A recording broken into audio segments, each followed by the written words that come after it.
Hello students, मैं संदीप कुमार शुक्ला आप सभी के साथ जनरल इंजीनियरिंग सब्जेक्ट को डिस्कस कर रहा हूं। पिछले वीडियो में हमने फाउंडेशन के बारे में देखा था, अर्थात फाउंडेशन क्या है, कितने प्रकार की होती है, किस प्रकार से फाउंडेशन का सिलेक्शन किया जाता है, बेरिंग कैपेसिटी ऑफ सॉइल क्या है और बेरिंग कैपेसिटी ऑफ सॉइल का एडवांटेजेस क्या हैं, कौन कौन से फैक्टर्स हैं जो किसी सॉइल की बेरिंग कैपेसिटी को अफेक्ट करते हैं, इत्यादि बहुत सारी बातों पर हमने डिस्कशन किया था। हमारे आज के इस वीडियो में हम आरसीसी यानी कि रेनफोर्स्ड सीमेंट कंक्रीट के बारे में देखेंगे। अब ये रेनफोर्स्ड सीमेंट कंक्रीट क्या है, इसके लिए सबसे पहले जब हम कंस्ट्रक्शन मटेरियल्स वाले चैप्टर में देखा था तो वहाँ हमने कंक्रीट देखा था कि कंक्रीट बेसिकली कुछ बाइंडिंग मटेरियल्स जैसे कि चूना या सीमेंट के साथ कुछ फाइन स्ट्रक्चर्स और कुछ कोर्स स्ट्रक्चर को मिला करके, जिसमें पानी के साथ हमने एक पदार्थ तैयार किया था जिसे कंक्रीट कहा गया था। इसमें जो फाइन स्ट्रक्चर्स थे वो कि बालू या फिर मोरंग, और जो कोर्स स्ट्रक्चर्स थे वो ईंट या फिर पत्थर के छोटे छोटे टुकड़े हुआ करते थे। इसमें पानी के साथ मिलाने पर जो हमें पदार्थ मिला था वो कंक्रीट कहा गया था। बेसिकली अगर हम रेनफोर्स्ड सीमेंट कंक्रीट की बात करें तो जब कभी कंक्रीट और स्टील का आपस में मिलन करा दिया जाता है, यानी जब हम कंक्रीट बनाते समय उसमें एक और कंपोनेंट जिसे स्टील कहते हैं इसे लगा देते हैं, तो निर्माण कार्य के लिए एक ऐसा पदार्थ तैयार हो जाता है जो किसी इमारत पर लगने वाले तीनों प्रकार के प्रतिबलों जैसे कि कंप्रेसिव, टेंसाइल और शियर लोड को सहन करने का सामर्थ्य रखता है।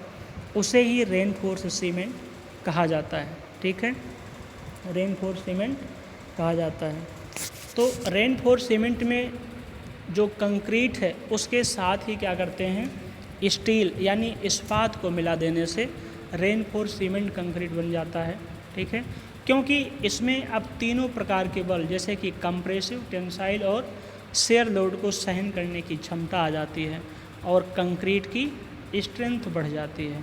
ठीक है, तो जो बात यहाँ तक क्लियर हुई वो ये है कि अगर कंक्रीट बनाते समय, ठीक है, कंक्रीट का निर्माण करते समय उसमें इस्पात यानी कि लोहे का मिश्रण कर दिया जाए तो इसमें तीनों प्रकार के शियर अर्थात कंप्रेसिव स्ट्रेंथ, टेंसाइल स्ट्रेंथ और शियर फोर्सेस को सहन करने की क्षमता आ जाती है और इसी पदार्थ को हम रेनफोर्स्ड सीमेंट कंक्रीट के नाम से जानते हैं। ठीक है, तो फिर से देखते हैं कि जब कभी कंक्रीट और स्टील का आपस में मिलन किया जाता है अर्थात आपस में मिलाया जाता है तो निर्माण कार्य यानी कंस्ट्रक्शन के लिए एक ऐसा पदार्थ तैयार हो जाता है जो किसी इमारत पर लगने वाले तीनों प्रकार के प्रतिबलों जैसे कि कंप्रेसिव, टेंसाइल और शियर लोड को आसानी से सहन करने का सामर्थ्य रखता है। उसी पदार्थ को रेनफोर्स्ड सीमेंट कंक्रीट कहा जाता है। ठीक है, तो रेनफोर्स्ड सीमेंट कंक्रीट क्या है, बेसिकली कंक्रीट को तैयार करते समय उसमें स्टील मिला देने से उसमें तीनों प्रकार के प्रतिबलों चाहे वो कंप्रेसिव हो, टेंसाइल हो या शियर लोड हो, इनको सहन करने की शक्ति आ जाती है और इस प्रकार बने पदार्थ को रेनफोर्स्ड सीमेंट कंक्रीट कहा जाता है। तो कंक्रीट और रेनफोर्स्ड सीमेंट कंक्रीट में आपको बेसिक डिफरेंस याद रखना है कि कंक्रीट में मुख्यतः हमारे पास सीमेंट या चूना बाइंडिंग के रूप में होता है, बालू, मोरंग फाइन कोर्स के रूप में होते हैं, फाइन मटेरियल्स के रूप में होते हैं और कोर्स ग्रेन के रूप में ईंट या फिर पत्थर के छोटे छोटे टुकड़े होते हैं और इनको पानी के साथ आपस में मिक्स करके मिलाया जाता है तो जो बन जाता है उसे कंक्रीट कहा जाता है। लेकिन उसी दौरान जब कंक्रीट बना रहे हैं उसमें हम स्टील्स का भी उपयोग कर लेते हैं, इस्पात का उपयोग कर लेते हैं, तो उसके पश्चात जो पदार्थ बनता है उसमें हमें तीनों प्रकार के प्रतिबल कंप्रेसिव, टेंसाइल और शियर लोड्स को सहन करने की क्षमता आ जाती है और उस पदार्थ को रेनफोर्स्ड सीमेंट कंक्रीट कह दिया जाता है। ठीक है, तो ये हमारा एक इम्पोर्टेंट पॉइंट था। इसके बाद है हमारे पास nature of reinforced cement concrete, यानी इसकी प्रकृति कैसी होती है, किस प्रकार से ये काम करता है, ये हमें देखना है इसमें। तो चूँकि रेनफोर्स्ड सीमेंट कंक्रीट और इस्पात दोनों के मिक्सचर से तैयार होती है, इसलिए इसमें दोनों की प्रॉपर्टी का समावेश हो जाता है। ठीक है, दोनों की प्रॉपर्टी मिलकर के इसे एक नया स्ट्रेंथ प्रोवाइड करते हैं और इस प्रकार से जो आरसीसी होती है ये सामान्य कंक्रीट से अलग गुण दिखाती है। ठीक है, स्टील के आ जाने से जो टेंसाइल प्रॉपर्टीज होती है, टेंसाइल स्ट्रेसेस होते हैं, उनको स्टील आसानी से सहन कर लेता है और बिल्डिंग या फिर स्ट्रक्चर पर लगने वाले कंप्रेसिव फोर्सेस को कंक्रीट आसानी से सहन कर लेता है। तो इस प्रकार से आरसीसी के अंतर्गत टेंसाइल और कंप्रेसिव दोनों ही बलों को पूरी तरह से सहन करने की क्षमता आ जाती है।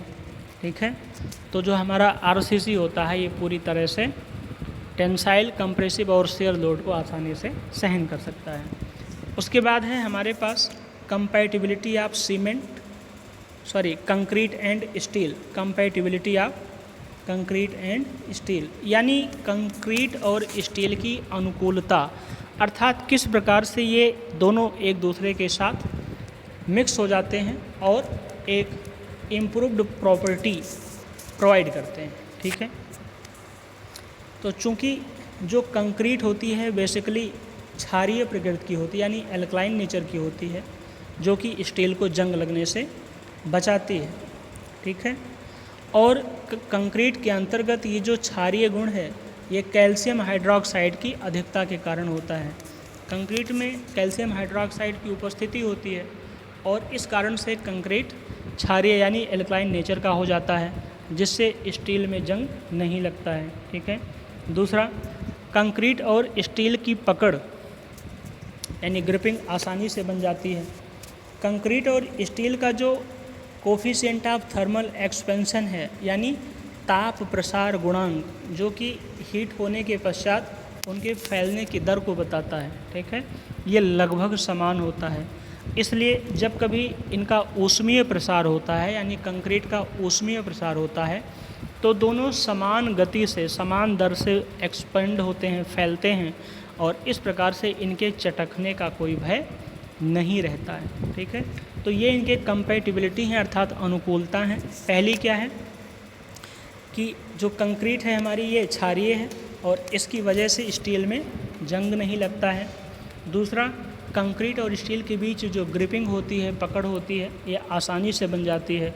और तीसरा, कंक्रीट और स्टील का जो कोफिशिएंट ऑफ थर्मल एक्सपेंशन है, यानी ताप प्रसार गुणांक, ये दोनों का लगभग समान है। इसलिए जब कभी ऊष्मीय प्रसार की बात आती है तो स्टील और कंक्रीट समान रूप से प्रसारित होते हैं और उनके बीच क्रैकिंग यानी चटकने की घटना का भय लगभग समाप्त हो जाता है, अर्थात वो ऊष्मीय प्रसार के बाद भी चटकते नहीं हैं। ठीक है, अब है हमारे पास एडवांटेज ऑफ आरसीसी, यानी आरसीसी के लाभ क्या हैं ये देखना है। तो आरसीसी के बहुत से लाभ हैं, जिनमें कुछ नीचे दिए गए हैं, आप यहाँ से देख सकते हैं।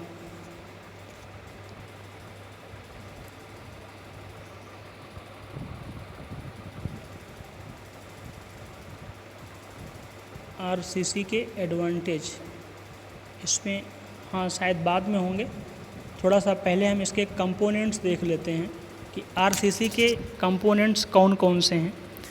कंक्रीट के जो प्रमुख संगठक हैं उसमें सीमेंट का व्यापक रूप में प्रयोग होता है। सीधे सीमेंट का प्रयोग करने पर वो सेट होने पर कड़कने के साथ साथ उसमें दरारें भी आ जाती हैं। साथ ही सीमेंट महंगा पदार्थ भी है, इसलिए सीमेंट में मिलावे के रूप में, पूरक पदार्थ के रूप में रेत, मोटा रेत, ताकि सीमेंट मसाले में वर्केबल आ जाए, यानी उसे आसानी से काम किया जा सके। उसके संकुचन को रोकता एवं दरारों को पड़ने नहीं देता है, यानी जब सीमेंट सूखने लगती है तो उसमें दरारें आने की संभावना होती है। उस प्रक्रिया को जो हमारा मोटा रेत है ये उसे दरार पड़ने से रोकता है। ठीक है, साथ ही इसे संपूर्ण आत्पन बढ़ जाता है, यानी जो उसका पूरा प्रोसेस है वो इम्प्रूव हो जाता है, इससे ज़्यादा मात्रा में कार्य हो जाता है। सीमेंट कंक्रीट के निम्नलिखित घटक होते हैं। सबसे फर्स्ट है सीमेंट, उसके बाद है सूक्ष्म मिलावा, यानी जो फाइन मटेरियल से इंग्रेडिएंट्स हैं जो मिलाए जाते हैं, जैसे रेत हो गई या बदरपुर हो गई। दूसरा है मोटा मिलावा, यानी कोर्स एग्रीगेट, जो हम बड़े बड़े टुकड़ों के रूप में मिलाते हैं, जैसे कि पत्थर के टुकड़े हो गए, ईंट के टुकड़े हो गए। उसके बाद है वाटर व दूसरे मिश्रण, ठीक है, इनसे हमारा कंक्रीट बनता है। अब जो सीमेंट है, तो सीमेंट हमने देखा था हमारे पास 3 ग्रेड में थी, 33, 43 और 53, ठीक है। इनका अलग अलग साइज़ है और इन्हीं साइज़ के आधार पर इनको हम मिलाते हैं। नेक्स्ट है हमारे पास बारीक मिश्रण में, जैसे रेत या फिर मोरंग आई थी, और मोटा मिलावा के अंतर्गत पत्थर या फिर ईंट के छोटे छोटे टुकड़े आए थे, ठीक है। उसके बाद पानी, ये सबसे इम्पॉर्टेंट पॉइंट है। बिना पानी के तो कंक्रीट बनना मुश्किल है। कंक्रीट में पानी पीने योग्य ही मिलाना चाहिए, अर्थात जितना वो पानी एब्जॉर्ब कर सके, ठीक है, अन्यथा कंक्रीट की सामर्थ्य कम हो जाती है, यानी जो उसकी स्ट्रेंथनेस कैपेसिटी हो कम हो जाती है। सूखे सीमेंट का पेस्ट बनाने के लिए सीमेंट में पानी इतना मिलाया जाता है कि वह सूखा ना रहे, ठीक है, बस केवल उसे अच्छे से कंबाइंड कर सके, ठीक है। पानी मिलाने से सीमेंट में जलायोजन क्रिया होती है, अर्थात वाटर एडिटिंग एक्शन होने लगता है, जिससे सीमेंट में बंधक का गुण विकसित होने लगता है, अर्थात बॉन्डिंग प्रॉपर्टी सीमेंट में आने लगती है और उसका स्ट्रेंथ क्वालिटी बढ़ने लगता है। पानी का प्रयोग मिक्सिंग ऑफ एग्रीगेट व तराई के लिए भी किया जाता है, यानी जो हम उसमें अन्य पदार्थों को मिला रहे हैं कंक्रीट बनाने के लिए, उन सभी को आपस में बांधने का काम पानी करता है। पानी को सीमेंट में मिलाने के लिए पानी को लीटर या केजी में मापा जाता है, ठीक है। हालांकि जब बड़े कंस्ट्रक्शंस होते हैं तो उसमें बाल्टियों में भर भर के सीधा पानी इस मिक्सचर में डाल दिया जाता है, ठीक है। उसके बाद है अधिमिश्रण, यानी जो हम कुछ अन्य छोटे छोटे कंपोनेंट्स को मिलाते हैं, वह क्या हैं, तो कंक्रीट के कुछ गुणों में विकास करने के उद्देश्य से 0.005 से 2% तक सीमेंट के भार का, यानी जितना सीमेंट मिला रहे हैं उसके भार का 2% तक अधिमिश्रण के रूप में प्लास्टिसाइजर, जिसे वाटर रिड्यूसर कह देते हैं, त्वरण यानी एक्सेलरेटर्स, मंदक, रेडिएटर्स, वायु रंध्रक यानी एयर पोरोसिटी व पानी नियंत्रक, वाटर रिड्यूसिंग एजेंट तथा स्वीकार्यता वर्धक यानी वर्क एबिलिटी बढ़ाने के लिए, ठीक है, कंक्रीट के गुणों में वृद्धि हेतु मिलाए जाते हैं। प्लास्टिसाइजर के रूप में कैल्शियम, सोडियम और अमोनियम लिग्नोसल्फोनेट्स, त्वरक के रूप में घुलनशील कार्बोनेट, सिलिकेट्स, ठीक है, ट्रायोकेओलिन, मंदक के रूप में सेलुलोज उत्पाद, स्टार्च, शुगर, वायुरंधक के रूप में प्राकृतिक लकड़ी के रेजिन यानी बुरादा, साबुन, विंसोल रेजिन, टीपोल इत्यादि का प्रयोग किया जाता है। ये वह पदार्थ हैं जो कंक्रीट को हमें एडिटिव प्रॉपर्टी प्रोवाइड करते हैं, ठीक है, यानी एडिशनल प्रॉपर्टी प्रोवाइड करते हैं, ठीक है। इससे कंक्रीट और अधिक सुग्राह्य हो जाती है और उसे आसानी से कार्य किया जा सकता है, ठीक है। नेक्स्ट है हमारे पास कंक्रीट की तराई। तो सेट हुई कंक्रीट में कुछ समय तक नमी बनाए रखने के लिए पानी का छिड़काव कर कंक्रीट की अस्थायी कठोरता प्राप्त की जाती है। जैसे आपने देखा होगा जब घरों में छतें तैयार की जाती हैं तो उसमें कुछ समय तक छतों पर पानी डाला जाता है ताकि वो परमानेंटली सेटअप हो जाए और उसमें अच्छी स्ट्रेंथ डेवलप हो सके, ठीक है। तराई से सीमेंट में जलायोजन क्रिया बढ़ाई जाती है, यानी वाटर एडिटिव प्रॉपर्टी बढ़ती है ताकि सीमेंट की सामर्थ्य बढ़ जाए।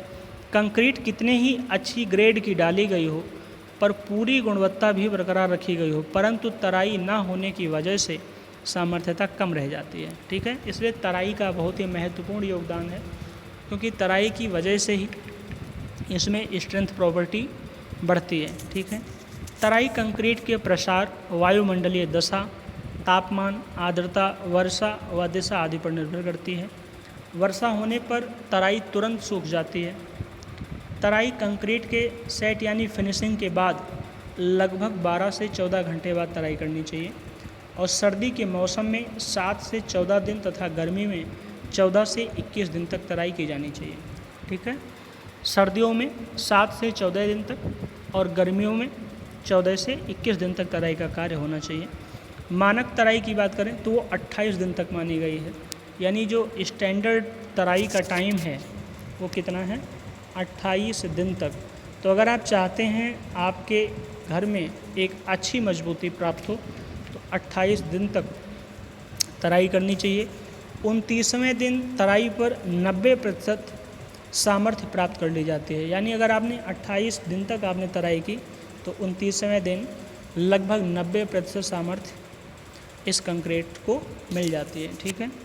ओपीसी यानी जो साधारण पोर्टलैंड सीमेंट है, इसके लिए न्यूनतम तराई 7 दिन कंपलसरी कर दी जाती है। यानी 7 दिन तो तराई होनी ही होनी चाहिए। ठीक है। तराई करने से कंक्रीट स्थिर, स्टेबल व टिकाऊ यानी ड्यूरेबल हो जाती है। आप घर्षण क्षमता में वृद्धि हो जाती है, जल रोधकता कम हो जाती है। कंक्रीट में तराई निम्नलिखित तरीके से की जा सकती है, जैसे कि डाली गई कंक्रीट की नमी का वाष्पीकरण को रोकना, अर्थात जो कंक्रीट हमने फैलाई है उसमें जो नमी है उसके वेपोराइजेशन को रोक दिया जाए, या फिर कंक्रीट की बाहरी नमी प्रदान करना, अर्थात उसके ऊपर पानी भर दिया जाए। ठीक है। तो नमी के वाष्पीकरण को रोकना, इसके लिए कंक्रीट की सतह पर जल रोधक आवरण बिछा दिया जाता है। जहां कंक्रीट की ढलाई की गई है उसके ऊपर क्या करते हैं, जल रोधक आवरण, यानी जिससे जो पानी है उसका वाष्पीकरण ना हो पाए ये फैला देते हैं, जिससे कि नमी कंक्रीट के अंदर बरकरार रहती है। दूसरा है कंक्रीट पर बाहरी नमी प्रदान करना, यानी बाहर से उसमें नमी प्रदान करना। तो इसके लिए कंक्रीट पर पानी का स्प्रे किया जाता है।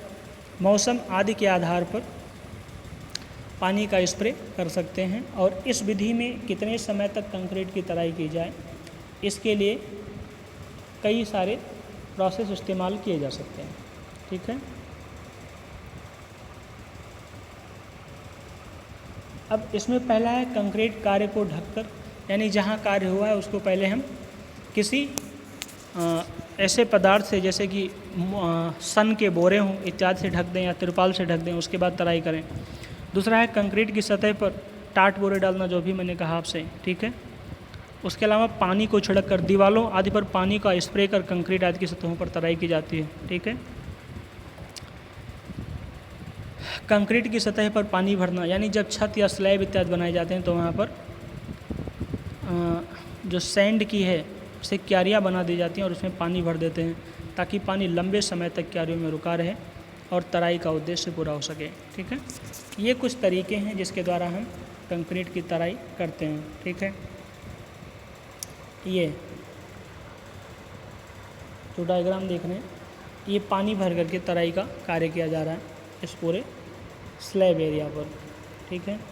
नेक्स्ट है भाप द्वारा तराई। ये कौन सी तराई है, तो भाप द्वारा तराई करने पर कंक्रीट उच्च सामर्थ्य प्राप्त करती है, यानी हाई स्ट्रेंथ उसे मिल जाता है। इससे तराई का समय काफ़ी घट जाता है। 4-5 घंटों में कंक्रीट की ये 28 दिन की तराई का 70% सामर्थ्य ग्रहण कर लेती है। यानी अगर भाप द्वारा तराई आप करते हैं तो सिर्फ 4-5 घंटों में ही उतनी सामर्थ्य का जो आप 28 दिन में तराई करते हैं उसका 70% स्ट्रेंथ इस 4-5 घंटों में भाप की तराई से उसे मिल जाता है। ठीक है। भाप का तापक्रम 75 डिग्री सेंटीग्रेड तक सीमित रखा जाता है, यानी 75 डिग्री से ऊपर न बढ़ने दें। और पानी का तापक्रम 100 डिग्री सेंटीग्रेड पर रखा जाता है। ठीक है।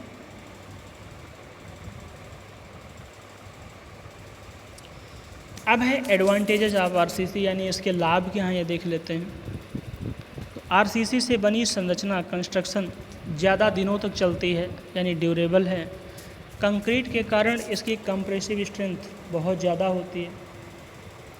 ठीक है। क्योंकि जो आरसीसी है इसमें कंक्रीट और स्टील का मिक्सचर है, तो कंक्रीट के कारण इसकी जो ड्यूरेबिलिटी है वो बढ़ जाती है, कंप्रेसिव स्ट्रेंथ बढ़ जाती है। ठीक है।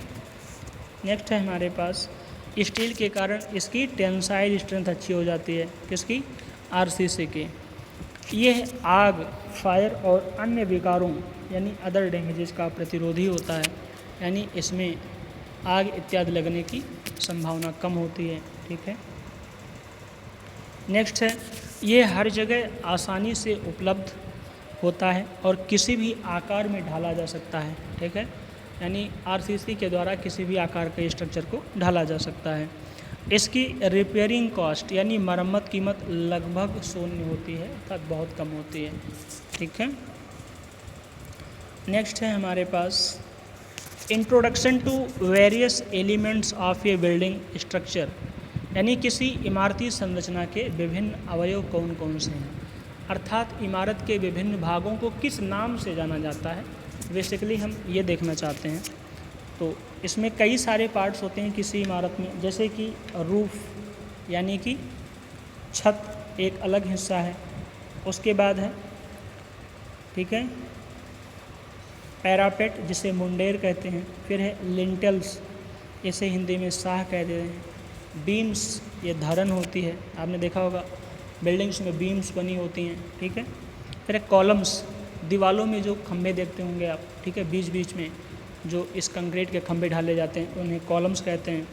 फिर है वाल्स, दो कॉलम्स के बीच की जगह को ईंटों या इत्यादि के द्वारा भरा जाता है, उसी को दीवाल कह देते हैं। ठीक है, जैसे हमने कहा ये हमारा एक कोई घर बन रहा है, इस पूरी लंबाई में ये नींव है हमारी, इस पर हमारा एक कॉलम ये है, दूसरा कॉलम ये है, तीसरा कॉलम ये है। अब इस पूरी लंबाई को यहाँ हमने ईंटों से भर दिया और ये जो पोर्शन ये कॉलम है, इनके ऊपर हम एक पुनः एक लंबाई में प्रक्रिया कर देते हैं नींव जैसी, इसे लेंटल कह देते हैं, नीचे हमारी नींव है। ठीक है, उसके बाद फ्लोर्स होती हैं, फर्श होती हैं, स्टेयर्स होती हैं, सीढ़ियाँ। ठीक है, फाउंडेशंस के बिना तो कोई स्ट्रक्चर हो ही नहीं सकता, आप जानते ही हैं। ठीक है, फिर है प्लिंथ यानी स्तंभ के नीचे की चौकी, जैसे आपने देखा होगा कई सारे घरों में जो मेन बरामदा होता है वहाँ पर आपने देखा होगा ऐसे खंभे लगे होते हैं, लेकिन खंभे के ऐसे नीचे एक बेड जैसा बना होता है, इसी को क्या कहते हैं, प्लिंथ यानी स्तंभ के नीचे की चौकी, अर्थात वो प्लेटफॉर्म जिसके ऊपर कोई कॉलम हमारा टिकता है, रुकता है, उसी को क्या कहते हैं, प्लिंथ। ठीक है, अब जरा देखते हैं ये रूफ, तो किसी इमारत संरचना का जो सबसे ऊपरी भाग होता है वो ऊपरी सतह यानी अपर टॉप फेस ऑफ बिल्डिंग क्या कहलाती है, उसी को हम छत कह देते हैं। और स्थान व मौसम के आधार पर छत का आकार चपटा यानी फ्लैट या ढलवा यानी कि स्लोपी आकार का हो सकता है। अब जो बर्फीली एरिया हैं या फिर यूरोपियन कंट्रीज़ हैं, वहाँ बर्फ़बारी अधिक मात्रा में होती रहती है, अक्सर बर्फ़बारी होती है, तो ऐसे एरियाज़ में जो छत बनाए जाते हैं वो स्लोपी बनाए जाते हैं ताकि वो आसानी से पिघल करके नीचे सरक करके आ सकें। और बाकी जो एरियाज़ हैं जहाँ ऐसी कंडीशंस नहीं होती, वहाँ मेनली फ्लैट रूफ्स बनाई जाती हैं। ठीक है, और जो हमारे पैरापेट हैं यानी छत के ऊपरी सतह पर बनी छोटी दीवारें होती हैं, इन्हें हम मुंडेर कह देते हैं। साधारण चपटी छतों पर लोगों की सुरक्षा के लिए बनाई जाती हैं, क्योंकि इससे जो छोटे बच्चे इत्यादि हैं या फिर कभी असुरक्षा से किसी के गिरने का भय नहीं रहता है। ठीक है, जैसे मान लीजिए ये हमारा घर बना है, ठीक है, और ये हमारी छत है, तो इसके चारों तरफ हम क्या करते हैं, ऐसे एक बाउंड्री खींच देते हैं छोटी छोटी, इसी को पैरापेट यानी मुंडेर कह देते हैं। उसके बाद है लिंटेल। अब ये क्या है, ये दरवाज़ों में, दरवाजे के ऊपर, खिड़कियों के ऊपर बनाई जाती है ताकि जो खाली स्थान पर है इसमें ऊपर से आने वाले भार को सहन किया जा सके। जैसे मान लीजिए ये हमारी पूरी दीवार है एक, ठीक है, ये दीवार है और इसमें हम यहाँ पर विंडो बनाना चाहते हैं, तो इस विंडो के ऊपरी जो पोर्शन है इस पर हम कंक्रीट की एक ढलाई कर देते हैं और इसी को लिंटल कह देते हैं, जो इसके ऊपर का ये जो वेट है इसको सहन करता है। ठीक है, वरना ये जो खिड़की वाला पोर्शन है इसके बीच पर जो आने वाला बाहर है इसे कैसे सहन किया जाएगा, तो इसको सहन करने के लिए हमने एक कंक्रीट की ढलाई की हुई होती है, इसी को क्या कह देते हैं, लिंटल। ये बेसिकली खिड़कियों पर, दरवाज़ों पर इत्यादि इसके ऊपर किया जाता है।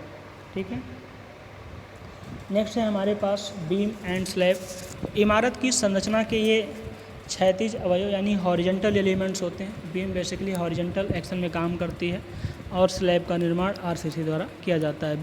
बीम और स्लैब दोनों का निर्माण आरसीसी के द्वारा किया जाता है।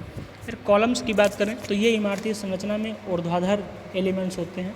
आपने देखा होगा जो भी मैंने दीवार बनाई थी इस प्रकार से, इसमें ऐसे हमने कॉलम्स बना दिए थे, ठीक है।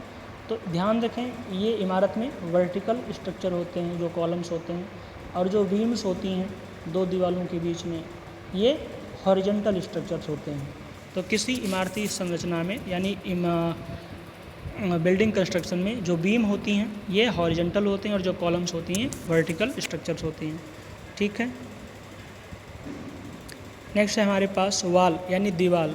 तो दीवारें आप जानते हैं ऊर्ध्वाधर मेंबर होती हैं जो छत को सहारा प्रदान करती हैं। ये ईंट, पत्थर, कंक्रीट इत्यादि की बनाई जाती हैं, ठीक है। तो जो दीवारें हैं ये क्या होती हैं, वर्टिकल मेंबर्स होते हैं। नेक्स्ट है इसके बाद हमारे पास फ्लोर्स। अब ये फर्श क्या है, तो फर्श नीचे ज़मीन पर स्तंभ की चौके की सतह से बनाई जाती हैं। यानी जो हमारा नीचे कॉलम है इसके इस प्लेटफॉर्म के नीचे से हम एक स्पेस क्रिएट करते हैं, फर्श बना लेते हैं, ठीक है। तो फर्श नीचे ज़मीन पर स्तंभ की चौकी की सतह से बनाई जाती है। फर्श विभिन्न प्रकार के पदार्थों जैसे कि टाइल्स, ग्रेनाइट्स, मार्बल्स, कंक्रीट इत्यादि की बनी होती है। फर्श बनाने से पहले ज़मीन यानी ग्राउंड को अच्छी तरह समतल किया जाता है, उसके बाद हम फर्श बनाने का कार्य प्रारंभ कर सकते हैं, ठीक है। स्टेयर्स यानी सीढ़ियों की बात करें तो सीढ़ियों की सहायता से इमारत की एक मंजिल से दूसरी मंजिल पर जाने का कार्य किया जाता है, ठीक है। तो ये सीढ़ियाँ होती हैं। तो इस प्रकार से किसी बिल्डिंग में ये जो इम्पोर्टेंट पार्ट्स हैं ये हमने देखा। जैसे कि जो इम्पोर्टेंट पार्ट्स में हमारे कॉलम्स पे सबसे पहले कौन कौन से, जैसे रूफ हो गया, फाउंडेशंस हो गए, लिंटल्स हो गए, इन सारे पोर्शंस को हमने ध्यान से देखा है, ठीक है। तो इसी के साथ हमारा ये चैप्टर समाप्त होता है। इससे आगे हम नेक्स्ट पोर्शन नेक्स्ट वीडियो में मिलेंगे। तब तक के लिए थैंक यू सो मच।